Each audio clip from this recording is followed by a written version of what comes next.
¿Cómo están mis queridos hermanos? Que el Señor les bendiga.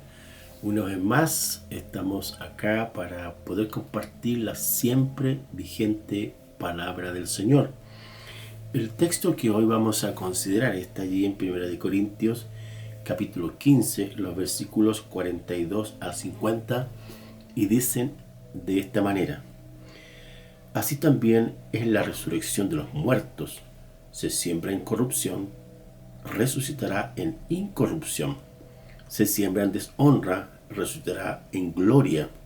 Se siembra en debilidad, resucitará en poder. Se siembra un cuerpo animal, resucitará un cuerpo espiritual. Hay un cuerpo animal y hay un cuerpo espiritual. Así también está escrito: fue hecho el primer Adán, un hombre, un alma viviente; el posterior Adán, un espíritu vivificante. Mas lo espiritual no es lo primero, sino lo animal, luego lo espiritual. El primer hombre es de la tierra terrenal; el segundo hombre, que es el Señor, es del cielo. Cual el terrenal, tal también los terrenales; cual el celestial, tal también los celestiales. Y así como hemos traído la imagen del terrenal, traeremos también la imagen del celestial. Pero esto digo, hermanos, que la carne y la sangre no pueden heredar el reino de los cielos, ni la corrupción heredará la incorrupción. El tema que hoy vamos a tratar tiene que ver con el cuerpo del creyente resucitado. Las Sagradas Escrituras nos enseñan que la muerte fue la sentencia de Dios por parte del pecado de Adán y Eva. Ya el Señor les había dicho previamente en el huerto del Edén que de todos los árboles que estaban allí en el huerto del Edén podían comer, pero no podían comer del árbol de la ciencia del bien y del mal, porque si comían de él iban a morir. Lamentablemente, ellos desobedecieron al Señor, y Dios, como es amor pero también es justicia, Él aplicó la sentencia o el efecto de la rebeldía o la desobediencia, en este caso Adán y Eva, y ellos murieron. Ahora, lo tremendo de la revelación bíblica es que esta cada día va avanzando en sublimidad, en claridad, en profundidad, como también en beneficios. Y en este caso acá en 1 Corintios capítulo 15, el apóstol Pablo ya ha establecido de que Cristo es quien resucitó entre los muertos; también los creyentes resucitarán, y luego todos aquellos que de una u otra forma, por causa del pecado, vamos a morir o van a morir, y van a tener que resucitar, algunos para vida eterna y otros para condenación. Entonces, en este pasaje, el apóstol Pablo menciona, comenta y describe cómo será el cuerpo del creyente resucitado. En primer lugar, dice que este cuerpo será un cuerpo incorruptible. ¿Qué significa? Que este cuerpo con el cual el creyente va a resucitar es un cuerpo que no se va a descomponer como este cuerpo el cual hoy día nosotros tenemos.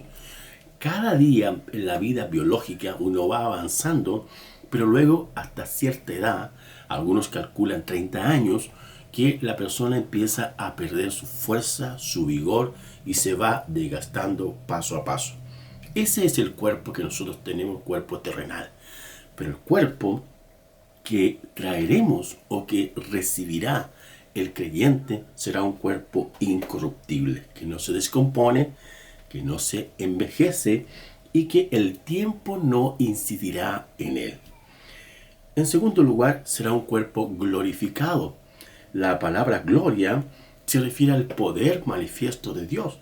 Y allí en el versículo 43 dice: se siembra en deshonra, resucitará en gloria; se siembra en debilidad, resucitará en poder.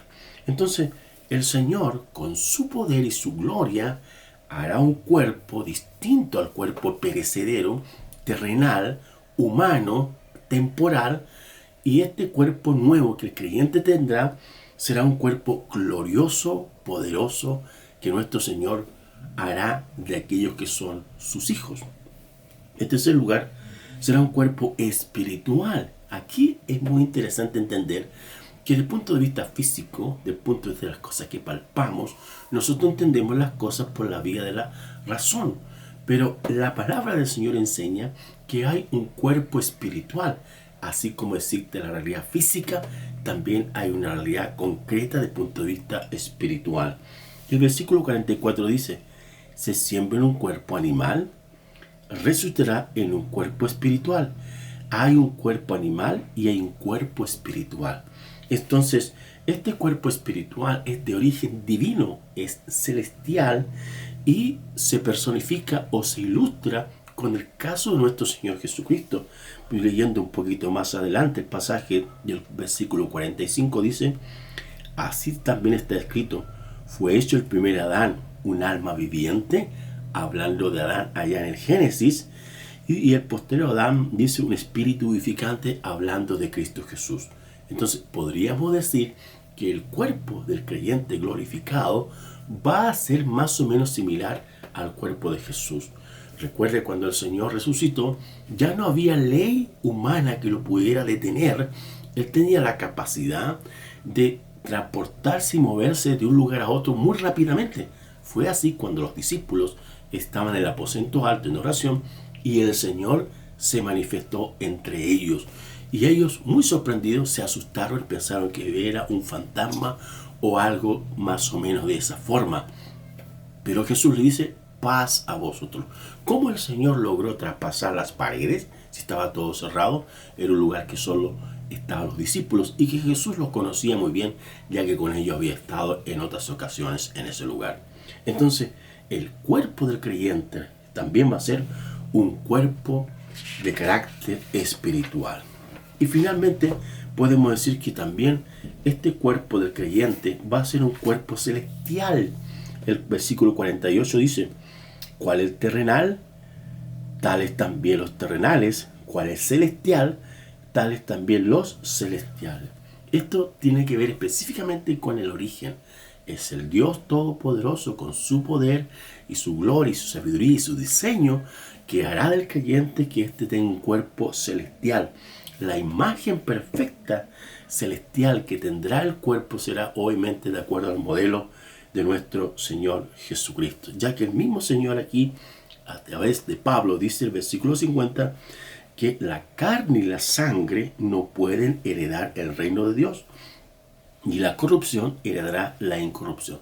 Entonces, toda esta transición, toda esta etapa y este proceso que hoy día nosotros tenemos, este cuerpo humano, no hay duda que el Señor lo creó, pero este cuerpo es temporal, es perecible, es sujeto a leyes humanas que se va deteriorando, se va apagando, pero el cuerpo del creyente cada día se renueva de día en día y llegará el momento en que cuando vamos a partir con el Señor, este cuerpo quedará acá y el Señor nos dará un cuerpo celestial, un cuerpo espiritual, un cuerpo glorioso, un cuerpo de poder, un cuerpo que estará siempre, siempre con el Señor y que tendrá acceso al mundo espiritual divino. Así que estas promesas, esta garantía de la fe que tenemos nosotros en nuestro Señor Jesucristo, no solamente tiene un beneficio terrenal acá, sino que trasciende por toda la eternidad. El llamado, hermanos, es a ser fieles al Señor, a aprender los principios de la palabra del Señor y caminar cada día en ellos. Vamos a orar. Padre, te damos gracias por tus promesas fieles y verdaderas. Te damos gracias por la luz de tu palabra que el apóstol Pablo escribió para los creyentes de todos los tiempos, donde tu palabra dice que vamos a tener un cuerpo nuevo, distinto, eterno, glorioso, y eso se debe a tu gracia y a tu poder y a tu diseño. Te bendecimos, Padre, en el nombre de Jesús. Amén. Que Dios les bendiga. Gracias.